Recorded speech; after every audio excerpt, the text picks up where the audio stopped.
कहानी की शुरुआत होती है पीटर और सैमी से, जो एक बंद पड़ी हवेली में कुछ ढूंढ रहे होते हैं। लेकिन सैमी लगातार डरी हुई होती है। उसे ऐसा महसूस हो रहा होता है जैसे किसी अनजान खतरे ने उन्हें घेर रखा हो। पीटर उसे शांत करने की कोशिश करता है। तभी अचानक हवेली में अजीब अजीब आवाजें गूंजने लगती हैं और अगले ही पल सैमी एक जगह पर बिल्कुल जम जाती है। उसे ऐसा सुनाई देता है जैसे कोई उसे जेसिका कहकर बुला रहा हो। असल में कोई उसके दिमाग के साथ खेल रहा होता है। कुछ ही देर बाद सैमी अचानक गायब हो जाती है। पीटर घबराकर उसे ढूंढने लगता है, लेकिन तभी सैमी अचानक उसके सामने आ जाती है। अब वह पहले जैसी नहीं रही होती। किसी ने उसे अपने कंट्रोल में ले लिया होता है और अचानक सैमी पीटर पर हमला कर देती है। कुछ ही सेकंड में उसकी दर्दनाक चीखें पूरी हवेली में गूंज उठती हैं। दूसरी तरफ उसके साथी जॉय और फ्रैंक को मदद के लिए पुकारने की आवाज सुनाई देती है। दोनों तुरंत उसकी तरफ दौड़ पड़ते हैं, लेकिन वहां पहुंचते ही उनके होश उड़ जाते हैं। पीटर मर चुका होता है। सैमी सदमे में बैठी कांप रही होती है। अब जॉय समझ जाती है कि यह कोई ऐसी ताकत है जो केवल शरीर पर नहीं बल्कि इंसान के दिमाग और उसके डर पर भी हमला करती है। वह तुरंत फ्रैंक से कहती है कि यहाँ से जितनी जल्दी हो सके निकलना होगा, क्योंकि उसे एहसास हो जाता है कि सैमी अब पूरी तरह इंसान नहीं रही। सैमी अंधेरे में उनका पीछा करने लगती है। भागते भागते जॉय और फ्रैंक एक पुराने कमरे में पहुंचते हैं। अचानक सैमी बताती है कि उसके पिता बचपन में उसे इसी कमरे में बंद किया करते थे। वह कहती है कि इस कमरे से उसकी बहुत दर्दनाक यादें जुड़ी हुई हैं, लेकिन अब वह यहाँ कुछ नई यादें बनाना चाहती है। इतना कहते ही सैमी दोनों पर हमला कर देती है, लेकिन जॉय एक चांदी की प्लेट उठाती है और उसकी मदद से सूरज की रोशनी सैमी पर डाल देती है। जैसे ही सूरज की किरणें सैमी के शरीर पर पड़ती हैं, उसका शरीर अगले ही पल टुकड़ों में बिखर जाता है। सीन कट होता है कुछ घंटे पहले, जहां एक काली गाड़ी में एक छोटी लड़की बैठती है जिसका नाम अबिगेल होता है, और हम नोटिस करते हैं कि उसकी गाड़ी में किसी ने ट्रैकर लगा रखा होता है। दूसरी तरफ एक दूसरी गाड़ी में बैठे कुछ लोग किसी बड़े काम की तैयारी कर रहे होते हैं। ये लोग एक प्रोफेशनल किडनैपिंग गैंग होते हैं। हर किसी का अलग काम होता है। एक हैकर घर के सारे कैमरे बंद कर देता है, एक स्नाइपर दूर से पूरे इलाके पर नजर रख रहा होता है, और बाकी लोग लड़की को अगवा करने के लिए घर के अंदर घुस जाते हैं। उनमें से किसी को भी यह नहीं पता होता कि यह लड़की आखिर है कौन। उन्हें सिर्फ इतना बताया गया होता है कि काम पूरा करो और पैसे लो। कुछ देर बाद अबिगेल अपनी कार से घर पहुंचती है। वह अपनी माँ से फोन पर बात करते हुए घर के अंदर जाती है और अपने बेड पर बैठ जाती है। तभी अचानक गैंग के लोग उस पर हमला कर देते हैं। अबिगेल जोर जोर से चिल्लाने लगती है और मदद मांगती है, लेकिन वे लोग उसे जबरदस्ती पकड़कर बेहोश कर देते हैं। उसी समय गैंग को खबर मिलती है कि शायद लड़की का पिता वहां पहुंचने वाला है। ये सुनते ही सब घबरा जाते हैं, क्योंकि यह उनके प्लान का हिस्सा नहीं होता। जल्दी जल्दी वे लोग अबिगेल को लेकर वहां से निकलने की कोशिश करते हैं, लेकिन तभी अचानक अलार्म बजने लगता है और पूरे घर की लाइटें जल उठती हैं। जैसे तैसे वे लोग लड़की को गाड़ी में डालकर वहां से निकल जाते हैं। रास्ते में पुलिस और कैमरों से बचते हुए वे शहर से बाहर निकलने की कोशिश करते हैं। गाड़ी में बैठे सभी लोग तनाव में होते हैं। तभी गैंग का लीडर सबको सख्त चेतावनी देता है कि कोई भी अपना असली नाम इस्तेमाल नहीं करेगा, क्योंकि अगर कोई पकड़ा गया तो बाकी लोगों की पहचान बाहर नहीं आनी चाहिए। कुछ देर बाद वे लोग शहर से दूर एक बहुत बड़ी और डरावनी हवेली में पहुंच जाते हैं। बाहर से वह जगह पूरी तरह वीरान दिखाई देती है। वहां उनका बॉस उनका इंतजार कर रहा होता है, जिसका नाम लैम्बर्ट होता है। लैम्बर्ट सभी को बताता है कि यह सिर्फ 24 घंटे का काम है। उन्हें बस लड़की पर नजर रखनी है और बदले में उन्हें बहुत बड़ी रकम मिलने वाली है। इसके बाद वह सबके फोन अपने पास रख लेता है ताकि कोई भी बाहर किसी से कांटेक्ट न कर सके। इसके बाद लैम्बर्ट एक और अजीब नियम बताता है। वह कहता है कि सिर्फ एक आदमी ही अबिगेल से बात करेगा, बाकी कोई भी उसके सामने नहीं जाएगा। और जाते जाते वह उन लोगों से कहता है, 24 घंटे बाद मिलेंगे मेरे चूहों। हवेली के अंदर आते ही गैंग के सभी लोग थोड़ा आराम करने लगते हैं। बाहर से यह जगह जितनी डरावनी लग रही होती है, अंदर से उतनी ही आलीशान होती है। लेकिन तभी फ्रैंक एक बात नोटिस करता है। वह सोचने लगता है कि लैम्बर्ट ने उन्हें चूहे क्यों कहा। उधर बाकी लोग शराब पीते हुए अंदाजा लगाने लगते हैं कि आखिर अबिगेल का पिता कौन हो सकता है। कोई कहता है कि वह कोई बड़ा बिजनेसमैन होगा, तो कोई कहता है कि इतना पैसा सिर्फ गैर कानूनी काम करने वालों के पास ही होता है। तभी जॉय चुपचाप सबको ध्यान से देख रही होती है। वह एक एक इंसान के बारे में ऐसी बातें बताने लगती है जिन्हें सुनकर सब हैरान रह जाते हैं। वह तुरंत पहचान लेती है कि कौन सिक्योरिटी का काम करता है, कौन हैकर है और कौन सिर्फ अपनी ताकत के भरोसे इस गैंग में शामिल हुआ है। ये सुनकर सभी लोग चौंक जाते हैं। इसके बाद जॉय अकेले अबिगेल को देखने जाती है। अबिगेल एक कमरे में जंजीरों से बंधी बैठी होती है। उसकी आंखों पर पट्टी बंधी होती है और वह डरी हुई सांस ले रही होती है। जॉय धीरे से उसकी पट्टी हटा देती है और उसकी हथकड़ियां थोड़ी ढीली कर देती हैं ताकि उसे थोड़ा आराम मिल सके। अबिगेल डरते हुए पूछती है कि उसे यहाँ क्यों लाया गया है। तब जॉय उसे बताती है कि उसके पिता से पैसे लेने के लिए उसका अपहरण किया गया है। लेकिन जॉय ये भी कहती है कि अगर सब कुछ ठीक रहा तो उसे कोई नुकसान नहीं होगा। धीरे धीरे दोनों के बीच बातचीत शुरू हो जाती है। अबीगेल पूछती है कि क्या जॉय के बच्चे हैं। जॉय बताती है कि उसका एक छोटा बेटा है। यह सुनकर अबीगेल थोड़ी भावुक हो जाती है। वह कहती है कि उसके पिता को अब उसकी परवाह ही नहीं है। फिर अचानक वह जॉय से एक अजीब बात कहती है। वह कहती है, तुम लोगों ने बहुत बड़ी गलती की है। ये सुनकर जॉय थोड़ा परेशान जरूर होती है, लेकिन उसे लगता है कि अबीगेल सिर्फ उसे डराने की कोशिश कर रही है। बाहर वापस आने पर जॉय ये बात फ्रैंक को बताती है, लेकिन फ्रैंक उसकी बात को गंभीरता से नहीं लेता। उसे लगता है कि एक डरी हुई बच्ची बस उन्हें डराने की कोशिश कर रही है। उधर बाकी लोग शराब पीकर मस्ती कर रहे होते हैं। तभी अचानक फ्रैंक के साथ एक अजीब हादसा हो जाता है। जैसे ही वह अबीगेल के कमरे में जाता है, उसका मास्क हटा हुआ होता है और अबीगेल गलती से उसका चेहरा देख लेती है। बस फिर क्या था, फ्रैंक पूरी तरह पागल हो जाता है। वह गुस्से में फ्रैंक पर चिल्लाने लगता है और बार बार उससे पूछता है, मेरी आंखों का रंग क्या है। अब फ्रैंक गुस्से में बार बार अबीगेल से पूछने लगता है कि उसका पिता कौन है। पहले तो अबीगेल डर के मारे कुछ नहीं बोलती, लेकिन फिर कांपती हुई आवाज में वह एक नाम लेती है, क्रिस्टोफ लजार। बस यह नाम सुनते ही कमरे का माहौल पूरी तरह बदल जाता है। फ्रैंक का चेहरा डर से सफेद पड़ जाता है। वह तुरंत कमरे से बाहर निकलता है और बिना कुछ समझाए वहां से जाने की तैयारी करने लगता है। बाकी लोग हैरान होकर उससे पूछते हैं कि आखिर हुआ क्या है। तभी फ्रैंक सबको बताता है कि अबीगेल क्रिस्टोफ लजार की बेटी है। ये सुनते ही सभी के होश उड़ जाते हैं। कुछ लोग उस नाम को सिर्फ एक अफवाह समझते हैं, लेकिन गैंग का एक आदमी साफ कह देता है कि लजार कोई कहानी नहीं बल्कि बेहद खतरनाक इंसान है। कहा जाता है कि उसका अपराधों का साम्राज्य इतना बड़ा है कि कोई उसकी असली ताकत तक नहीं जानता। अब सभी को समझ आने लगता है कि वे लोग कितनी बड़ी मुसीबत में फंस चुके हैं। सैमी डरते हुए कहती है कि क्यों न वे लोग अबीगेल को वापस छोड़ दें और उससे माफी मांग लें। लेकिन यह सुनते ही फ्रैंक उसका मजाक उड़ाने लगता है, क्योंकि अब बहुत देर हो चुकी होती है। इसके बाद सभी वहां से भागने का प्लान बनाने लगते हैं। वे सोचते हैं कि अबीगेल को हवेली में छोड़कर पुलिस को एक गुमनाम कॉल कर देंगे और खुद हमेशा के लिए गायब हो जाएंगे। लेकिन तभी जॉय सबको याद दिलाती है कि अबीगेल कुछ लोगों के चेहरे देख चुकी है। ये सुनते ही माहौल फिर तनाव से भर जाता है। अब पीटर जॉय पर भड़कने लगता है, क्योंकि उसी ने अबीगेल की आंखों की पट्टी हटाई थी। फ्रैंक कहता है कि अब लड़की को जिंदा छोड़ना खतरा बन सकता है, लेकिन जॉय साफ मना कर देती है। वह किसी भी हालत में अबीगेल को मारना नहीं चाहती। तभी बाकी लोग भी डरने लगते हैं। उन्हें एहसास होता है कि अगर लजार ने उन्हें ढूंढ लिया तो वह किसी को जिंदा नहीं छोड़ेगा। इसी बीच डीन पैसों की बात छेड़ देता है। वह कहता है कि $7 मिलियन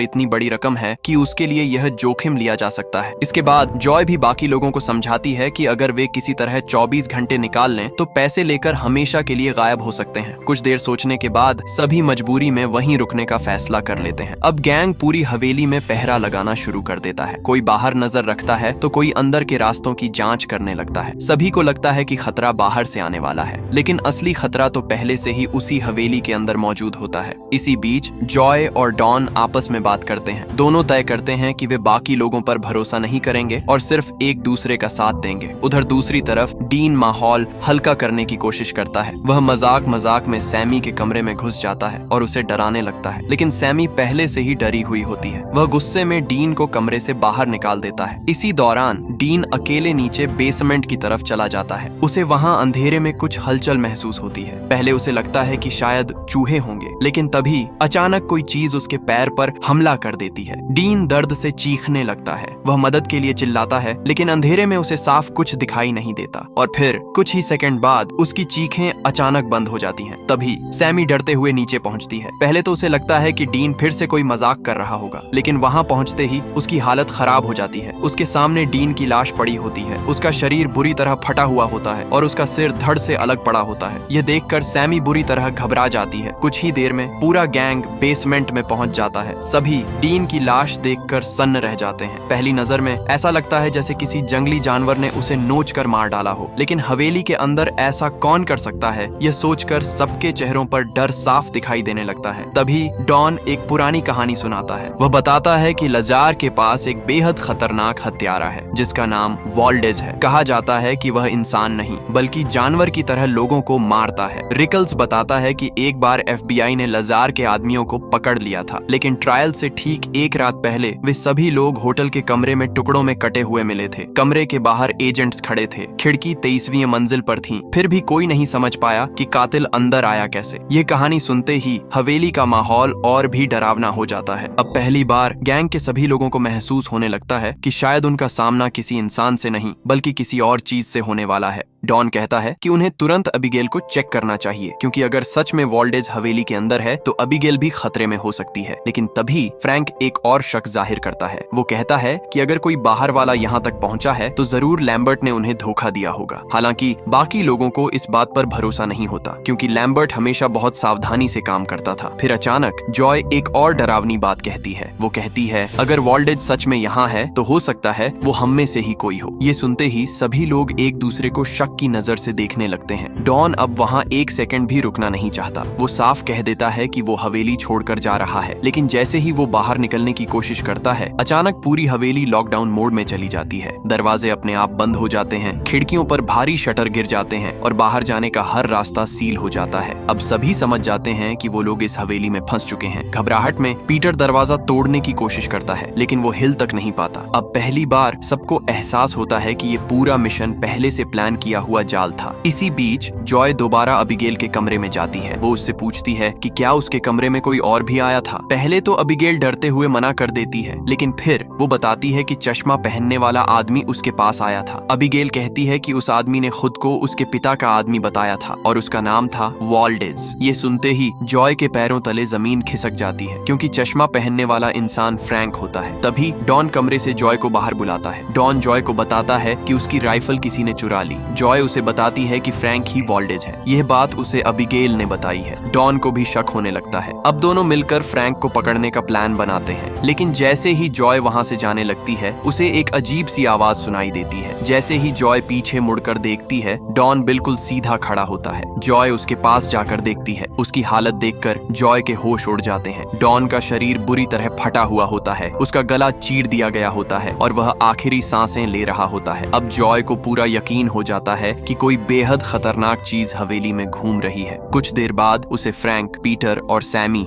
एक साथ मिल जाते हैं। जॉय बिना देर किए फ्रैंक पर बंदूक तान देती है। बाकी लोग यह देखकर चौंक जाते हैं। फ्रैंक समझ ही नहीं पाता कि आखिर जॉय ऐसा क्यों कर रही है। तब जॉय सबके सामने कहती है कि फ्रैंक ही वॉल्डेज है, उसी ने डीन और डॉन को मारा है। लेकिन फ्रैंक इस बात से साफ इनकार कर देता है। उधर पीटर को भी लगने लगता है कि शायद अबिगेल जानबूझकर उन सबको एक दूसरे के खिलाफ कर रही है। अब गैंग पूरी तरह टूटने लगता है। कोई किसी पर भरोसा नहीं कर पा रहा होता। इसी बीच सभी लोग अबिगेल के कमरे में पहुंचते हैं। जॉय उसे बचाने की कोशिश करती है, लेकिन फ्रैंक और पीटर अब उससे सच उगलवाना चाहते हैं। अब कमरे का माहौल पूरी तरह तनाव से भर चुका होता है। तभी अचानक सैमी चीख पड़ती है। सबकी नजर अबिगेल पर जाती है और अगले ही पल सभी के होश उड़ जाते हैं। अबिगेल अपनी हथकड़ियों से आजाद हो चुकी होती है, जबकि किसी ने उसे खोला ही नहीं था। इसके बाद अचानक वह जानवरों की तरह चीखते हुए पीटर पर टूट पड़ती है। डर के मारे फ्रैंक गोली चला देता है, लेकिन गोली लगने के बाद भी अबिगेल रुकती नहीं। अब पहली बार सभी को सच्चाई समझ आती है। अबिगेल कोई इंसान नहीं बल्कि एक वैम्पायर होती है। सैमी तो डर के मारे कांपने लगती है, क्योंकि अब उन्हें समझ आता है कि शुरुआत से ही कोई उनके साथ खेल खेल रहा था और वह कोई इंसान नहीं, खुद अबिगेल थी। अब सभी लोग हवेली से बाहर निकलने का रास्ता ढूंढने लगते हैं, लेकिन हर दरवाजा बंद होता है। सैमी बताती है कि ये दरवाजे इलेक्ट्रॉनिक लॉक से बंद किए गए हैं और बिना कंट्रोल सिस्टम के इन्हें खोलना नामुमकिन है। अब मजबूरी में वे लोग वैम्पायर को मारने के तरीके याद करने लगते हैं। कोई कहता है दिल में लकड़ी घोंपनी होगी, कोई कहता है सूरज की रोशनी चाहिए, तो कोई क्रॉस और लहसुन की बात करने लगता है। पहले तो ये सब मजाक जैसा लगता है, लेकिन अब उनके पास विश्वास करने के अलावा कोई रास्ता नहीं होता। फिर फ्रैंक फैसला करता है कि उन्हें अबिगेल को खत्म करना ही होगा, लेकिन जॉय इस बात से सहमत नहीं होती। वह कहती है कि अबिगेल ही उनकी आखिरी उम्मीद है। अगर वे उसे जिंदा रखें तो शायद उसके पिता से अपनी जान की डील कर सकें। लेकिन फ्रैंक अब कोई जोखिम नहीं लेना चाहता और सभी मिलकर उन्हें ढूंढने लगते हैं। लेकिन तभी पूरी हवेली में अचानक बैले म्यूजिक गूंजने लगता है और जैसे ही वो एक कमरे में जाते हैं, अबिगेल डीन की लाश के साथ डांस कर रही होती है और अगले ही पल अबिगेल अचानक उन लोगों पर हमला कर देती है। पीटर चीखने लगता है, सैमी डर के मारे भागने लगती है, जबकि फ्रैंक उस पर हमला करने की कोशिश करता है। तभी फ्रैंक के पैर में लकड़ी का नुकीला डंडा घुस जाता है। पीटर के चेहरे पर चोट लग जाती है और सैमी पूरी तरह घबरा जाती है। लेकिन सबसे डरावनी बात ये होती है कि अबिगेल उन्हें मार नहीं रही होती, वो बस उनके साथ खेल रही होती है, जैसे बिल्ली चूहे के साथ खेलती है। कुछ देर बाद जॉय को एक जरूरी बात समझ आती है। जब उसने पहले अबिगेल को बेहोश करने वाला इंजेक्शन लगाया था, तब वो सच में बेहोश हुई थी। मतलब अब तक उन्हीं के पास एक ऐसा हथियार था जो उस पर असर करता था। अब जॉय एक प्लान बनाती है। वो कहती है कि अगर किसी तरह अबिगेल को घेर लिया जाए तो वो दोबारा उसे इंजेक्शन देकर बेहोश कर सकती है। अब पूरा गैंग अलग अलग हिस्सों में बंटकर हवेली में अबिगेल को ढूंढने निकलता है। सभी अपने कानों में कम्युनिकेशन डिवाइस लगा लेते हैं ताकि एक दूसरे से संपर्क बने बना रहे। उधर सैमी अकेले हवेली के एक हिस्से में घूम रही होती है। अचानक उसे चूहों जैसी आवाजें सुनाई देती हैं। पहले वो मजाक करती है, लेकिन धीरे धीरे उसका डर बढ़ने लगता है। तभी अचानक उसका संपर्क टूटने लगता है। कम्युनिकेशन डिवाइस में अजीब आवाजें आने लगती हैं और अगले ही पल सैमी एक कमरे में पहुंच जाती है जहां पानी के अंदर कई लाशें तैर रही होती हैं। ये देखकर उसकी चीख निकल जाती है। उधर पीटर हमेशा की तरह डर के बीच भी मजाक कर रहा होता है, लेकिन तभी अचानक अबीगेल उसके सामने आ जाती है। अबीगेल जानवरों की तरह उस पर झपट पड़ती है और पीटर जान बचाने के लिए भागने लगता है। वो चिल्लाते हुए बाकी लोगों को अपनी लोकेशन बताता है। कुछ ही सेकंड में पूरी हवेली में अफरा तफरी मच जाती है। फिर अचानक वो फ्रैंक को पकड़ लेती है। अबीगेल धीरे धीरे उसका गला दबाने लगती है और फिर उसी डरावनी आवाज में पूछती है, मेरी आंखों का रंग क्या है फ्रैंक? फ्रैंक की सांस रुकने लगती है। उधर पीटर भी बुरी तरह घायल हो चुका होता है। वो सैमी से मदद मांगता है, लेकिन कोई कुछ नहीं कर पाता। अबीगेल सभी पर भारी पड़ रही होती है। इसी बीच जॉय सही मौका देखकर उस पर हमला करती है। बाकी लोग किसी तरह अबीगेल को पकड़कर रोकने की कोशिश करते हैं और जॉय तुरंत उसके शरीर में इंजेक्शन घुसा देती है। कुछ सेकंड तक अबीगेल जोर जोर से तड़पती है, गुस्से में चीखती है और सबको मार डालने की धमकी देती है, लेकिन धीरे धीरे उसका शरीर कमजोर पड़ने लगता है। आखिरकार वो फिर से बेहोश हो जाती है। अब सभी लोग थके हुए जमीन पर गिर जाते हैं, लेकिन तभी एक नई मुसीबत सामने आ जाती है। अबीगेल ने सैमी को काट लिया होता है। सैमी घबराकर पूछने लगती है कि अब उसके साथ क्या होगा, क्या वो भी वैम्पायर बन जाएगी? लेकिन किसी के पास इसका जवाब नहीं होता। कुछ देर बाद वो लोग अबीगेल को फिर से बंद कर देते हैं। अबीगेल मासूम बच्ची की तरह रोने लगती है, मदद मांगती है और कहती है कि उसे डर लग रहा है, लेकिन इस बार कोई उसकी बातों में नहीं आता। फिर जॉय उससे एक सीधा सवाल पूछती है, हमें यहाँ क्यों लाया गया? तभी अबीगेल मुस्कुराने लगती है और फिर वो ऐसा सच बताती है जिसे सुनकर सभी के होश उड़ जाते हैं। वो कहती है, तुम लोगों ने मुझे किडनैप नहीं किया, मैंने तुम सबको यहाँ बुलाया है। ये सुनते ही कमरे में सन्नाटा छा जाता है। अबीगेल बताती है कि लैम्बर्ट शुरू से उसी के लिए काम कर रहा था। ना कोई फिरौती थी, ना कोई असली डील। ये पूरा खेल पहले से प्लान किया गया था। और सबसे डरावनी बात, अबीगेल उन सभी के असली नाम और उनके पुराने राज जानती होती है। सबसे पहले वो जॉय का असली नाम बताती है, फिर वो एक एक करके सभी के पुराने अपराध गिनाने लगती है। अब सभी लोग समझ जाते हैं कि उन्हें यहाँ सिर्फ मारने के लिए नहीं बुलाया गया, बल्कि उनके साथ खेल खेलने के लिए बुलाया गया है। अबीगेल कहती है कि इंसानों को डरते हुए देखना उसे पसंद है। उनकी चीखें, उनकी बेबसी, उनका एक दूसरे पर शक करना, ये सब उसके लिए सिर्फ मनोरंजन है। फिर वो जॉय पर सबसे गहरा हमला करती है। वो उसके बेटे का जिक्र करती है और कहती है कि जॉय खुद अपने बेटे को छोड़कर भाग गई थी। ये सुनते ही जॉय टूटने लगती है। अब पहली बार ऐसा लगता है कि अबीगेल सिर्फ ताकतवर नहीं है, बल्कि लोगों के दिमाग से खेलने में भी माहिर है। फ्रैंक गुस्से में कहता है कि उन्हें अभी इसी वक्त अबीगेल को मार देना चाहिए, लेकिन अबीगेल सिर्फ मुस्कुराने लगती है, क्योंकि उसे पूरा भरोसा होता है कि ये खेल अभी खत्म नहीं हुआ है। अब अबीगेल उन लोगों के सामने एक नया खेल शुरू करती है। वो कहती है कि अगर कोई उसे आजाद कर दे तो वो सिर्फ उसी इंसान की जान बख्श देगी। ये सुनते ही पीटर डगमगाने लगता है। उसे लगने लगता है कि शायद यही बाहर निकलने का आखिरी मौका है, लेकिन जॉय तुरंत उसे रोक देती है। वो साफ कहती है कि अगर किसी ने दरवाजा खोला तो सब मारे जाएंगे। फिर भी अबीगेल लगातार पीटर के दिमाग से खेलती रहती है। आखिरकार पीटर दरवाजे के पास पहुंच जाता है, लेकिन तभी जॉय गोली चला देती है। गोली पीटर को हल्का सा छूती है और वो दर्द से चीख उठता है। अब माहौल और भी तनावपूर्ण हो जाता है। उधर सैमी तो अबीगेल के पास खड़े होने से भी डर रही होती है। वो बार बार कहती है कि वो उस चीज के साथ अकेली नहीं रहेगी। कुछ देर बाद फ्रैंक अबीगेल से डील करने की कोशिश करता है। वो उससे बाहर निकलने का रास्ता पूछता है। पहले तो अबीगेल मना कर देती है, लेकिन फिर वो एक गुप्त रास्ते के बारे में बताती है। वो कहती है कि लाइब्रेरी में एक सीक्रेट डोर छुपा हुआ है, बस एक खास किताब खींचते ही रास्ता खुल जाएगा। जैसे ही फ्रैंक अबीगेल के पास जाता है, अबीगेल दरवाजा तोड़ देती है। इतने में जॉय वहाँ पहुँच जाती है और एक खिड़की तोड़ देती है। अचानक सूरज की रोशनी पड़ते ही अबीगेल के हाथ के चीथड़े उड़ जाते हैं। इसके बाद सभी तुरंत लाइब्रेरी पहुंच जाते हैं, लेकिन जैसे ही वो किताब निकालते हैं, उन्हें समझ आता है कि अबीगेल फिर से उनके साथ खेल गई। कोई गुप्त रास्ता नहीं खुलता। अब फ्रैंक गुस्से से पागल होने लगता है। वो चीख चीख कर अबीगेल को गालियां देने लगता है और तभी जॉय को एक और डरावनी बात याद आती है। अबीगेल के घाव तेजी से भर रहे होते हैं, मतलब कुछ ही देर बाद वो फिर पूरी ताकत के साथ वापस आ जाएगी। लेकिन इसी दौरान सैमी को अचानक एक जरूरी आइडिया आता है। उसे एहसास होता है कि लॉक को हैक करने की जरूरत नहीं है, बस पावर सप्लाई बंद करनी होगी। अब सभी लोग उम्मीद के सहारे हवेली में पावर सोर्स ढूंढने लगते हैं। इसके बाद कहानी वहीं पहुंच जाती है जहां से शुरुआत हुई थी, यानी वही पल जब सैमी और पीटर पावर सोर्स ढूंढ रहे थे और जॉय ने सैमी को मार दिया था।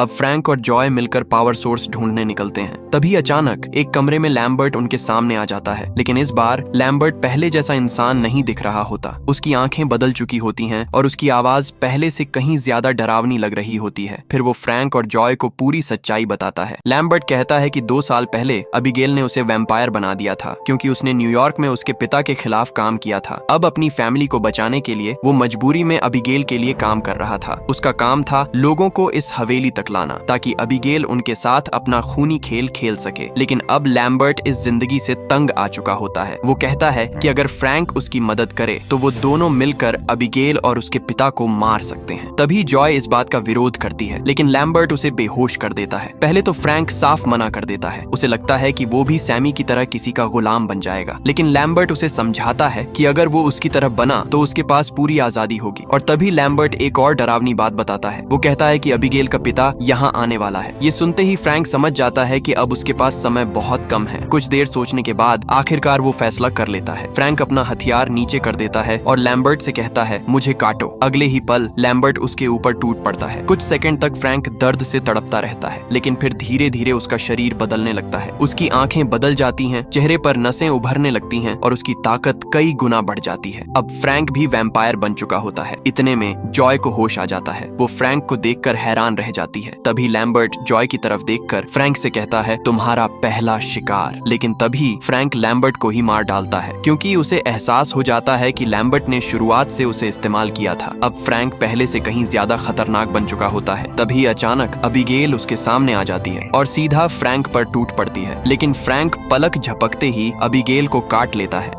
और वो कुछ देर के लिए बेहोश हो जाती है। जॉय इस मौके का फायदा उठाकर हवेली में छिप जाती है, लेकिन तभी फ्रैंक अचानक उसके सामने आ जाता है। फ्रैंक जॉय पर हमला कर देता है। दोनों के बीच खतरनाक लड़ाई शुरू हो जाती है। फ्रैंक अब जॉय को मारना नहीं चाहता, वो उसे अपने जैसा बनाना चाहता है। वो कहता है कि जॉय को वैम्पायर बनाकर वो उसे मजबूर करेगा कि वो अपने ही बेटे को मार दे। ये सुनते ही जॉय के होश उड़ जाते हैं। जैसे ही फ्रैंक जॉय को नीचे फेंकता है, अबीगेल उसे बचा लेती है। अबीगेल जॉय से मदद मांगती है क्योंकि अब दोनों का दुश्मन सिर्फ फ्रैंक होता है। अब शुरू होती है फिल्म की सबसे खतरनाक लड़ाई। फ्रैंक पूरी ताकत से दोनों पर हमला करता है, लेकिन अबीगेल भी पहली बार पूरी ताकत से लड़ रही होती है। पूरी हवेली में चीखें गूंजने लगती हैं और हर तरफ खून फैल जाता है। फ्रैंक अब खुद को अमर समझने लगता है और इसी दौरान वो जॉय को काट लेता है, लेकिन तभी अबीगेल उसकी सबसे बड़ी कमजोरी समझ जाती है। वो जॉय की मदद से चांदी की रॉड फ्रैंक के सीने में घुसा देती है। अगले ही पल फ्रैंक का शरीर फटकर टुकड़ों में बिखर जाता है। अब आखिरकार वो मर चुका होता है। लड़ाई खत्म होने के बाद जॉय की हालत बेहद खराब हो चुकी होती है। उसे लगता है कि शायद वो भी अब बदलने वाली है, लेकिन अबीगेल उसे बताती है कि फ्रैंक के मरते ही उसका असर खत्म हो गया। मतलब जॉय अब पूरी तरह सुरक्षित है। इसके बाद दोनों के बीच पहली बार शांत बातचीत होती है। अबीगेल जॉय से कहती है कि उसे अपने बेटे के पास वापस जाना चाहिए क्योंकि अभी भी सब कुछ खत्म नहीं हुआ है। जॉय भी अबीगेल को पहले जैसी राक्षस की तरह नहीं देख रही होती। उसे एहसास होता है कि अबीगेल अंदर से बेहद अकेली है, लेकिन तभी अचानक हवेली में एक और मौजूदगी महसूस होती है और अगले ही पल अबीगेल का पिता सामने आ जाता है, क्रिस्टोफ लजार। उसकी मौजूदगी भर से पूरा माहौल डरावना हो जाता है। लजार जॉय के खून की खुशबू महसूस कर लेता है। ऐसा लगता है जैसे वो किसी भी पल उसे मार देगा, लेकिन तभी अबीगेल अपने पिता के सामने खड़ी हो जाती है। वो कहती है कि जॉय ने उसकी जान बचाई है। पहली बार ऐसा लगता है कि अबीगेल सच में किसी की परवाह करती है। कुछ देर बाद लजार जॉय को वहां से जाने देता है। सुबह होने लगती है और जॉय आखिरकार उस डरावनी हवेली से बाहर निकल जाती है और इसी के साथ कहानी खत्म हो जाती है।